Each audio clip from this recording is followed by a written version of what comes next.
ನಮಸ್ತೆ ವೀಕ್ಷಕರೇ, PR ಅಕಾಡೆಮಿಗೆ ಸ್ವಾಗತ. ನೀವೇನಾದರೂ ಸರ್ಕಾರಿ ಹುದ್ದೆಯನ್ನ ಹುಡುಕ್ತಾ ಇದ್ದೀರಾ ಅಂತ ಹೇಳಿದ್ರೆ ಹೊಸ ಅಧಿಸೂಚನೆಯನ್ನ ಪ್ರಕಟಿಸಿದ್ದಾರೆ. ತಿಂಗಳಿಗೆ 2.5 ಲಕ್ಷ ರೂಪಾಯಿಗಿಂತ ಜಾಸ್ತಿ ಸಂಬಳ ಸಿಗುವಂತಹ ಕೆಲಸದ ಡೀಟೇಲ್ಸ್ನ ನಿಮಗೋಸ್ಕರ ತಗೊಂಡ್ಬಂದಿದ್ದೀವಿ. ಇದು ಯಾವ ಹುದ್ದೆ, ಹೇಗೆ ಅರ್ಜಿಯನ್ನ ಹಾಕೋಬೇಕು, ವಯೋಮಿತಿ ಡೀಟೇಲ್ಸ್, ಎಜುಕೇಷನ್ ಕ್ವಾಲಿಫಿಕೇಶನ್ ಇದೆಲ್ಲದರ ಬಗ್ಗೆ ಸಂಪೂರ್ಣ ಮಾಹಿತಿ ನಿಮಗೆ ತಿಳಿಸ್ಕೊಡ್ತೀವಿ. ವಿಡಿಯೋನ ಕೊನೆ ತನಕ ನೋಡಿ. ವಿಡಿಯೋ ಶುರು ಮಾಡೋಕ್ಕೂ ಮುಂಚೆ ಇನ್ನು ಈ ಚಾನಲ್ ಸಬ್ಸ್ಕ್ರೈಬ್ ಆಗಿಲ್ಲ ಅಂದರೆ ಇವಾಗಲೇ ಸಬ್ಸ್ಕ್ರೈಬ್ ಆಗಿರಿ. ಪ್ರತಿದಿನನೂ ಗೌರ್ಮೆಂಟ್ ಜಾಬ್ ಡೀಟೇಲ್ಸ್ನ ನೀವು ತಿಳ್ಕೋಬಹುದು. ಹಾಗೆ ಅದರ ಪಕ್ಕದಲ್ಲೇ ಇರೋ ಬೆಲ್ಲೈಕನ್ನ ಕೂಡ ಪ್ರೆಸ್ ಮಾಡಿ. ವಿಡಿಯೋ ಅಪ್ಲೋಡ್ ಆಗಿದ ತಕ್ಷಣ ನಿಮಗೆ ನೋಟಿಫಿಕೇಶನ್ ಬರುತ್ತೆ. ಇವಾಗ ವಿಡಿಯೋನ ಶುರು ಮಾಡೋಣ. RVNL ಅಂದರೆ ರೈಲ್ ವಿಕಾಸ್ ನಿಗಮ್ ಲಿಮಿಟೆಡ್ನವರು ಹುದ್ದೆಗಳಿಗೆ ಅರ್ಜಿಯನ್ನ ಕರೆದಿದ್ದಾರೆ. ಟೋಟಲ್ 11 ಹುದ್ದೆ ಖಾಲಿ ಇದೆ. ಉದ್ಯೋಗ ಸ್ಥಳ ಅಖಿಲ ಭಾರತದಲ್ಲಿ ಖಾಲಿ ಇರುತ್ತೆ. ಯಾವ ಹುದ್ದೆ ಅಂತ ನೋಡೋದಾದ್ರೆ ಮ್ಯಾನೇಜರ್ ಹುದ್ದೆಗಳು ಇದಾಗಿರುತ್ತೆ. ಸ್ಯಾಲ್ರಿ 40,000 ರೂಪಾಯಿಂದ ಹಿಡಿದು 2,80,000 ರೂಪಾಯಿಗಳ ತನಕ ತಿಂಗಳಿಗೆ ಸ್ಯಾಲ್ರಿ ಇರುತ್ತೆ. ಯಾವ್ಯಾವ ಹುದ್ದೆ ಎಷ್ಟೆಷ್ಟು ಖಾಲಿ ಇದೆ ಅಂತ ಹೇಳಿ ತಿಳ್ಕೊಳ್ಳೋಣ. ಮ್ಯಾನೇಜರ್ S&T ಹುದ್ದೆ 5 ಖಾಲಿ ಇದೆ. ಡೆಪ್ಯೂಟಿ ಮ್ಯಾನೇಜರ್ S&T ಹುದ್ದೆ 5 ಖಾಲಿ ಇದೆ. ಜನರಲ್ ಮ್ಯಾನೇಜರ್ ಹುದ್ದೆ 1 ಖಾಲಿ ಇರುತ್ತೆ. ಟೋಟಲ್ 11 ಹುದ್ದೆಗಳು. ನೆಕ್ಸ್ಟ್ ಇದರ ವಯೋಮಿತಿಯ ಡೀಟೇಲ್ಸ್ನ ತಿಳ್ಕೊಳ್ಳೋದಾದ್ರೆ ಮ್ಯಾನೇಜರ್ ಹುದ್ದೆಗೆ ಮ್ಯಾಕ್ಸಿಮಮ್ 40 ವರ್ಷದವ್ರ ತನಕ ಅರ್ಜಿ ಹಾಕೋಬಹುದು. ಡೆಪ್ಯೂಟಿ ಮ್ಯಾನೇಜರ್ ಹುದ್ದೆಗೆ 35 ವರ್ಷದವ್ರ ತನಕ ಅರ್ಜಿಯನ್ನ ಹಾಕೋಬಹುದು. ಜನರಲ್ ಮ್ಯಾನೇಜರ್ ಹುದ್ದೆಗೆ 58 ವರ್ಷದವ್ರ ತನಕನೂ ಅರ್ಜಿಯನ್ನ ಹಾಕೋಬಹುದು. 58 ಮತ್ತು 58ಕ್ಕಿಂತ ಕಮ್ಮಿ ಇರೋರು. ಗೊತ್ತಾಯ್ತಲ್ವಾ? ಇದು ಮ್ಯಾಕ್ಸಿಮಮ್ ಏಜ್ ಲಿಮಿಟ್ ಆಗಿರುತ್ತೆ.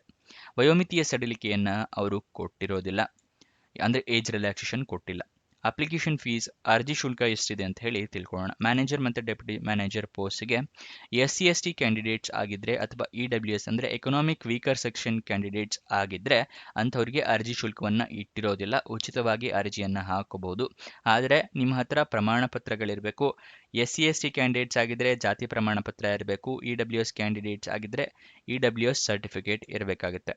ಮತ್ತೆ UR ಅಂದರೆ ಅನ್ರಿಸರ್ವ್ಡ್ ಕ್ಯಾಂಡಿಡೇಟ್ಸು OBC ಕ್ಯಾಂಡಿಡೇಟ್ಸ್ಗಳಿಗೆ ಅರ್ಜಿ ಶುಲ್ಕ 400 ರೂಪಾಯಿಗಳು ಇಟ್ಟಿರ್ತಾರೆ. ಗೊತ್ತಾಯ್ತಲ್ವಾ? ನೆಕ್ಸ್ಟು ಮೋಡ್ ಆಫ್ ಪೇಮೆಂಟ್, ಹೇಗೆ ಪೇಮೆಂಟ್ ಮಾಡಬೇಕು ಅಂತ ಹೇಳಿದ್ರೆ DD ತೆಗಿಬೇಕು, ಅಂದರೆ ಡಿಮ್ಯಾಂಡ್ ಡ್ರಾಫ್ಟ್ನ ತೆಗಿಬೇಕಾಗುತ್ತೆ. ನೀವು ಬ್ಯಾಂಕ್ನಲ್ಲಿ ಹೋಗಿ ಯಾರ ಹೆಸರಿಗೆ ತೆಗಿಬೇಕು ಅಂತ ಹೇಳಿ ನೋಟಿಫಿಕೇಶನಲ್ಲಿ ಕೊಟ್ಟಿರ್ತಾರೆ. ನೋಟಿಫಿಕೇಶನ್ನ ಓದ್ಕೊಂಡ್ರೆ ನಿಮಗೆ ಡೀಟೇಲ್ಸ್ ಗೊತ್ತಾಗುತ್ತೆ. ನೆಕ್ಸ್ಟ್ ಅರ್ಜಿಯನ್ನು ಹೇಗೆ ಹಾಕೊಳ್ಳೋದು ಅನ್ನೋದರ ವಿವರ ತಿಳಿಸ್ಕೊಡ್ತೀನಿ. ಅದಕ್ಕಿಂತ ಮುಂಚೆ ದಯವಿಟ್ಟು ಇನ್ನೂ ಲೈಕ್ ಮಾಡಿಲ್ಲ ಅಂದರೆ ಇವಾಗಲೇ ವಿಡಿಯೋಗೆ ಲೈಕ್ ಮಾಡಿ, ಮತ್ತು ದಯವಿಟ್ಟು ಏನಾದರೂ ಒಂದು ಕಮೆಂಟ್ ಮಾಡಿ. ನೀವು ಕಮೆಂಟ್ ಮಾಡಿದಾಗ ಸ್ವಲ್ಪ ವಿಡಿಯೋಗೆ ರೀಚ್ ಸಿಗುತ್ತೆ. ನೆಕ್ಸ್ಟ್ ನಿಮ್ಗೆ ಏನಾದರೂ ಗೊತ್ತಿಲ್ಲ ಅಥವಾ ಹೊಸ ವೀಕ್ಷಕರು ಅಂತ ಹೇಳಿದ್ರೆ ತಿಳಿಸ್ಕೊಡ್ತಾ ಇದ್ದೀನಿ. ವೆಬ್ಸೈಟ್ನ ಶುರು ಮಾಡಿದ್ವಿ. ಯಾವ ವೆಬ್ಸೈಟ್ ಅಂತ ಕೇಳ್ತಾ ಇದ್ದೀರಾ? ನಮ್ಮದೇ ವೆಬ್ಸೈಟ್ ಕಣ್ರಿ, prgovernmentjobs.com ಅಂತ ಹೇಳಿ. ಅಂದರೆ prgovtjobs.com ಅಂತ ಹೇಳಿ ನಿಮಗೆ ಹೊಸ ವೆಬ್ಸೈಟ್ನ ಕ್ರಿಯೇಟ್ ಮಾಡಿದ್ದೀವಿ. ಇದರ ಲಿಂಕು ಡಿಸ್ಕ್ರಿಪ್ಷನ್ ಮತ್ತು ಕಮೆಂಟ್ ಬಾಕ್ಸ್ನಲ್ಲಿ ಕೊಟ್ಟಿದ್ವಿ. ಏನಕ್ಕೆ ವೆಬ್ಸೈಟ್ ಕ್ರಿಯೇಟ್ ಮಾಡಿದ್ದೀವಿ ಅಂದರೆ ಯೂಟ್ಯೂಬ್ನಲ್ಲಿ 2 ರಿಂದ 3 ಜಾಬ್ ಡೀಟೇಲ್ಸ್ ತಿಳಿಸ್ಕೊಡ್ಬೋದು ಪ್ರತಿದಿನಕ್ಕೆ. ಆದರೆ ವೆಬ್ಸೈಟ್ ಕ್ರಿಯೇಟ್ ಮಾಡಿದರೆ ಪ್ರತಿದಿನಕ್ಕೆ ಹಲವಾರು ಜಾಬ್ ಡೀಟೇಲ್ಸ್ನ ತಿಳಿಸ್ಕೊಡ್ಬೋದು ಅಂತೇಳಿ ಕ್ರಿಯೇಟ್ ಮಾಡಿದ್ವಿ. ಇದನ್ನ ಸದುಪಯೋಗ ಪಡಿಸ್ಕೊಳ್ಳಿ. ಅದರ ಕಮೆಂಟ್ ಬಾಕ್ಸು ಅಥವಾ ಡಿಸ್ಕ್ರಿಪ್ಷನ್ ಇಂದ ಕ್ಲಿಕ್ ಮಾಡಿದ್ರೆ ಈ ರೀತಿ ಒಂದು ಪೇಜ್ ಓಪನ್ ಆಗುತ್ತೆ ನಮ್ಮ ವೆಬ್ಸೈಟ್ದು. ಇಲ್ಲಿ ಕರ್ನಾಟಕ ಗೌರ್ಮೆಂಟ್ ಜಾಬ್ಸು, ಇಲ್ಲಿ central government 10th pass 12th pass degree jobs, ಈ ಥರ ಹಲವಾರು ಕೆಟಗರಿಯ ಜಾಬ್ಸ್ ಇದೆ. ನಿಮ್ಮ ಎಜುಕೇಷನ್ ಕ್ವಾಲಿಫಿಕೇಷನ್ಗೆ ಯಾವ್ದು ಸೂಟ್ ಆಗುತ್ತೆ ನೋಡಿ ಅದನ್ನು ಕ್ಲಿಕ್ ಮಾಡ್ಕೊಳ್ಳಿ. ಸ್ಕ್ರೋಲ್ ಡೌನ್ ಮಾಡಿದ್ರೆ ಕನ್ನಡದಲ್ಲಿ ಕೂಡ ಬಟನ್ಸ್ಗಳನ್ನ ಕೊಟ್ಟಿದ್ದೀವಿ. ಕನ್ನಡ, ಇಂಗ್ಲೀಷ್ ಯಾವ್ದ್ರಲ್ಲಿ ಬೇಕಾದರೂ ಕ್ಲಿಕ್ ಮಾಡಬಹುದು. ಸ್ಕ್ರೋಲ್ ಡೌನ್ ಮಾಡಿದ್ರೆ ಇಲ್ಲಿ Karnataka government jobs, central government 10th pass ಜಾಬ್ಸ್ನ ಲಿಸ್ಟ್ಗಳನ್ನ ಕೊಟ್ಟಿದ್ದೀವಿ. ಇಲ್ಲಿ ಎಲ್ಲ ಲಿಸ್ಟ್ನ ನೋಡ್ಕೋಬೋದು. ಇಲ್ಲಿ ಸ್ಕ್ರೋಲ್ ಡೌನ್ ಮಾಡ್ಕೊಂಡು ನೋಡ್ಕೋಬಹುದು. ಮೊಬೈಲ್ನಲ್ಲಿ ಆಗಿದ್ರು ಅಷ್ಟೇ ಇದನ್ನು ಸ್ಕ್ರೋಲ್ ಡೌನ್ ಮಾಡಿದ್ರೆ ನಿಮಗೆ ಡೀಟೇಲ್ಸ್ ಸಿಗುತ್ತೆ. ಕೆಳಗಡೆ ಮೋರ್ ಜಾಬ್ಸ್ ಅಂತಿದೆಯಲ್ಲ, ಇದನ್ನು ಕ್ಲಿಕ್ ಮಾಡಿದ್ರೆ ಇನ್ನೂ ಹಲವಾರು ಜಾಬ್ಸ್ ಓಪನ್ ಆಗುತ್ತೆ. ಕರ್ನಾಟಕ ಗೌರ್ಮೆಂಟಿಂದು, ಸೆಂಟ್ರಲ್ ಗೌರ್ಮೆಂಟ್ ಮತ್ತು 10th ಪಾಸ್ ಜಾಬ್ಸಿಂದು ಹಲವಾರು ಜಾಬ್ಸ್ ಡೀಟೇಲ್ಸ್ ಓಪನ್ ಆಗುತ್ತೆ. ಅದನ್ನು ಪಡ್ಕೊಳ್ಳಿ ಯಾವ ಜಾಬ್ ಡೀಟೇಲ್ಸ್ ಬೇಕು ಅಂತ. ಆದರೆ ನೀವು ಕೇಳ್ಬೋದು, ಈ ವೆಬ್ಸೈಟ್ನಲ್ಲಿ ಜಾಬ್ ಡೀಟೇಲ್ಸ್ ಅಪ್ಲೋಡ್ ಆಗಿದ ತಕ್ಷಣ ನಿಮಗೆ ಹೇಗೆ ಗೊತ್ತಾಗುತ್ತೆ ಅಂತ ಹೇಳಿದ್ರೆ, ನಾವು ನಿಮಗೆ ವಾಟ್ಸಪ್ ಮತ್ತು ಟೆಲಿಗ್ರಾಮ್ ಚಾನಲ್ನಿಂದ ಲಿಂಕ್ನ ಪ್ರೊವೈಡ್ ಮಾಡ್ತೀವಿ. ಸೊ ಅದನ್ನು ಫಾಲೋ ಮಾಡಿ. ಡಿಸ್ಕ್ರಿಪ್ಷನ್ನು ಮತ್ತು ಕಮೆಂಟ್ ಬಾಕ್ಸ್ನಲ್ಲಿ ಈ ಸೋಷಿಯಲ್ ಮೀಡಿಯಾ ಚಾನಲ್ಸ್ನ ಲಿಂಕ್ ಕೊಟ್ಟಿದ್ದೀನಿ ಡಿಸ್ಕ್ರಿಪ್ಷನ್ನಲ್ಲಿ. ಅಲ್ಲಿಂದ ಕ್ಲಿಕ್ ಮಾಡಿದ್ರೆ ನೀವು ಟೆಲಿಗ್ರಾಮ್ನ ಜಾಯ್ನ್ ಆಗ್ಬೋದು. ಅಲ್ಲಿಂದನೇ ಕ್ಲಿಕ್ ಮಾಡಿ ವಾಟ್ಸಪ್ ಚಾನಲ್ನ ಕೂಡ ಜಾಯ್ನ್ ಆಗ್ಬೋದು. ಪ್ರತಿದಿನ ಜಾಬ್ ಡೀಟೇಲ್ಸ್ ಅಪ್ಲೋಡ್ ಆಗಿದ ತಕ್ಷಣ ಈ ಜಾಬ್ ಡೀಟೇಲ್ಸ್ ಅಪ್ಲೋಡ್ ಆಗಿದೆ, ಇದರ ಲಿಂಕ್ ಅಂತ ಹೇಳಿ ನಿಮಗೆ ಪ್ರೊವೈಡ್ ಮಾಡ್ತೀವಿ. ಮತ್ತು ಕೊನೆ ದಿನಾಂಕ ಹತ್ತಿರ ಬರ್ತಿದ್ದಾಗೆ ಈ ಜಾಬ್ಸ್ ಕೊನೆಗೊಳ್ತಾ ಇದೆ ಅಂತ ಹೇಳಿ ಅದರ ಲಿಂಕ್ ಕೊಡ್ತೀವಿ. ನೀವು ಆದಷ್ಟು ಬೇಗ ಅರ್ಜಿಯನ್ನು ಹಾಕೊಳ್ಳೋಕ್ಕೆ ಹೆಲ್ಪ್ ಆಗುತ್ತೆ. ವಾಟ್ಸಪ್ ಮತ್ತು ಟೆಲಿಗ್ರಾಮ್ನ ಜಾಯ್ನ್ ಆಗೋದು ಮರಿಬೇಡಿ. ಇವಾಗ ಸೆಲೆಕ್ಷನ್ ಪ್ರೋಸೆಸ್ನ ವಿವರ ತಿಳ್ಕೊಳ್ಳೋಣ. ಏನು ಸೆಲೆಕ್ಷನ್ ಪ್ರೋಸೆಸ್ ಅಂತ ಹೇಳಿ. ಮೊದಲನೇದಾಗಿ ಲಿಖಿತ ಪರೀಕ್ಷೆ ಇರುತ್ತೆ, ಅಂದರೆ ರಿಟರ್ನ್ ಟೆಸ್ಟು. ಅದಾದ ನಂತರ ನಿಮ್ಮ ಸ್ಕಿಲ್ ಟೆಸ್ಟ್ ಅಂದರೆ ಕೌಶಲ್ಯ ಟೆಸ್ಟ್ ಇರುತ್ತೆ, ಕೌಶಲ್ಯ ಪರೀಕ್ಷೆ ಇರುತ್ತೆ. ಅದಾದ ನಂತರ ಇಂಟರ್ವ್ಯೂ ಇರುತ್ತೆ, ಸಂದರ್ಶನ ಇರುತ್ತೆ. ನೆಕ್ಸ್ಟ್ ಸ್ಯಾಲ್ರಿ ಡೀಟೇಲ್ಸ್ನ ತಿಳ್ಕೊಳ್ಳೋಣ. ಯಾವ್ಯಾವ ಹುದ್ದೆಗೆ ಎಷ್ಟೆಷ್ಟು ಸ್ಯಾಲ್ರಿ ಅಂತ ಹೇಳಿ. ಮ್ಯಾನೇಜರ್ ಹುದ್ದೆಗೆ 50,000 ರೂಪಾಯಿಂದ 1,60,000 ರೂಪಾಯಿ ಇರುತ್ತೆ. ಡೆಪ್ಯೂಟಿ ಮ್ಯಾನೇಜರ್ ಹುದ್ದೆಗೆ 40,000 ರೂಪಾಯಿಂದ ಹಿಡಿದು 1,40,000 ರೂಪಾಯಿ ತನಕ ಸ್ಯಾಲ್ರಿ ಇರುತ್ತೆ. ಜನರಲ್ ಮ್ಯಾನೇಜರ್ ಹುದ್ದೆಗೆ 1,20,000 ರೂಪಾಯಿಂದ ಹಿಡಿದು 2,80,000 ರೂಪಾಯಿಗಳ ತನಕ ಸ್ಯಾಲ್ರಿ ಇರುತ್ತೆ. ಅರ್ಜಿಯನ್ನ ಹೇಗೆ ಹಾಕೊಳ್ಳೋದು ಅಂತ ಹೇಳಿ ತಿಳ್ಕೊಳ್ಳೋಣ.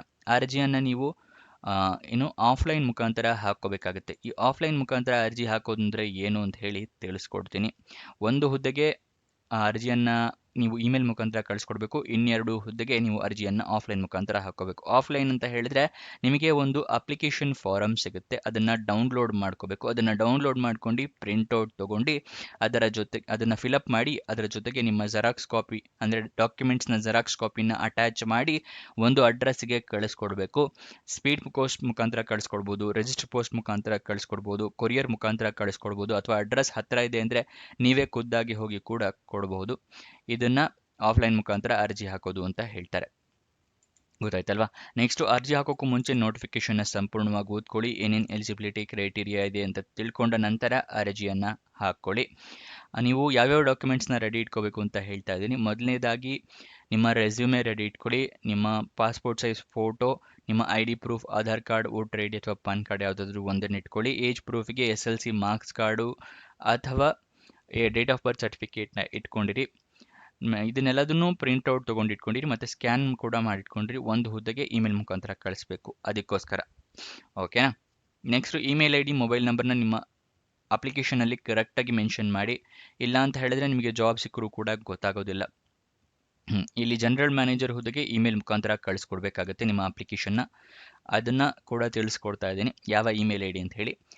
rvnl.deputation@rvnl.org ಇದು ಇಮೇಲ್ ID. ಈ ಇಮೇಲ್ ID ನೋಟ್ ಡೌನ್ ಮಾಡ್ಕೊಳ್ಳಿ ಅಥವಾ ಇದನ್ನು ಸ್ಕ್ರೀನ್ಶಾಟ್ ತಗೊಳ್ಳಿ. ಓಕೆನಾ? ಯಾವ ಅಡ್ರೆಸ್ಗೆ ಆಫ್ಲೈನ್ ಅರ್ಜಿಯನ್ನು ಕಳಿಸ್ಕೊಡ್ಬೇಕು ಅಂತ ಕೂಡ ತಿಳಿಸ್ಕೊಡ್ತಾ ಇದ್ದೀನಿ.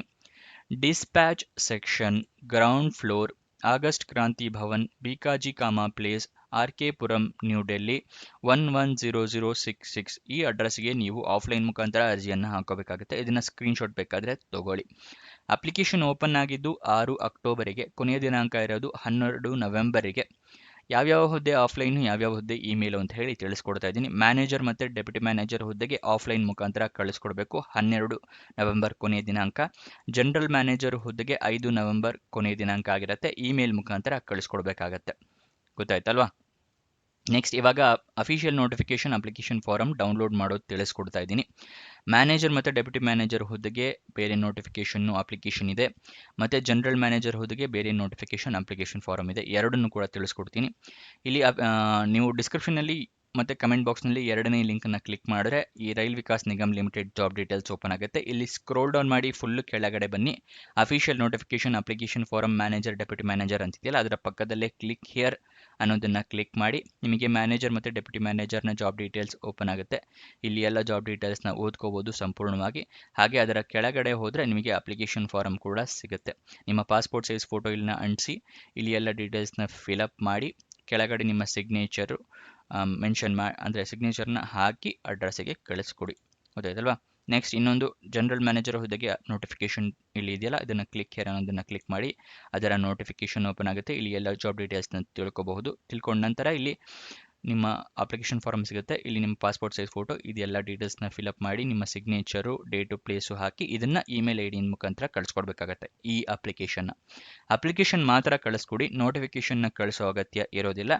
ಆಫ್ಲೈನ್ ಮುಖಾಂತರ ಹಾಕೋಕ್ಕೂ ಅಷ್ಟೇ, ನೋಟಿಫಿಕೇಶನ್ನ ನೀವು ಪ್ರಿಂಟ್ಔಟ್ ತಗೊಳ್ಳೋ ಅಗತ್ಯ ಇಲ್ಲ. ಬರೀ ಅಪ್ಲಿಕೇಶನ್ ಫಾರಮ್ನ ಮಾತ್ರ ನೀವು ಪ್ರಿಂಟ್ಔಟ್ ತೊಗೊಂಡ್ರೆ ಸಾಕು. ಅಫಿಷಿಯಲ್ ವೆಬ್ಸೈಟ್ ಅಡ್ರೆಸ್ ಬೇಕು ಅಂತ ಹೇಳಿದರೆ rvnl.org ಇದು ಅಫಿಷಿಯಲ್ ವೆಬ್ಸೈಟ್ನ ಅಡ್ರೆಸ್ ಆಗಿರುತ್ತೆ. ನೆಕ್ಸ್ಟ್ ಇದರ ಎಜುಕೇಷನ್ ಕ್ವಾಲಿಫಿಕೇಷನ್ ವಿವರ ತಿಳ್ಕೊಳ್ಳೋಣ. ಮ್ಯಾನೇಜರ್ ಹುದ್ದೆಗೆ ಡಿಪ್ಲೊಮೊ ಡಿಗ್ರಿ ಬಿಇ ಅಥವಾ ಬಿಟೆಕ್ ಆಗಿರಬೇಕು. ಡೆಪ್ಯೂಟಿ ಮ್ಯಾನೇಜರ್ ಹುದ್ದೆಗೆ ಡಿಪ್ಲೊಮೊ ಡಿಗ್ರಿ ಬಿಇ ಅಥವಾ ಬಿಟೆಕ್.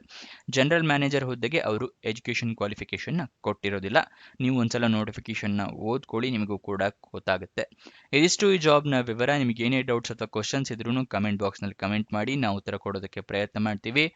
ಇನ್ನೊಂದು ಜಾಬ್ ವಿಡಿಯೋ ಜೊತೆ ಸಿಗೋಣ. ಬಾಯ್ ಬಾಯ್.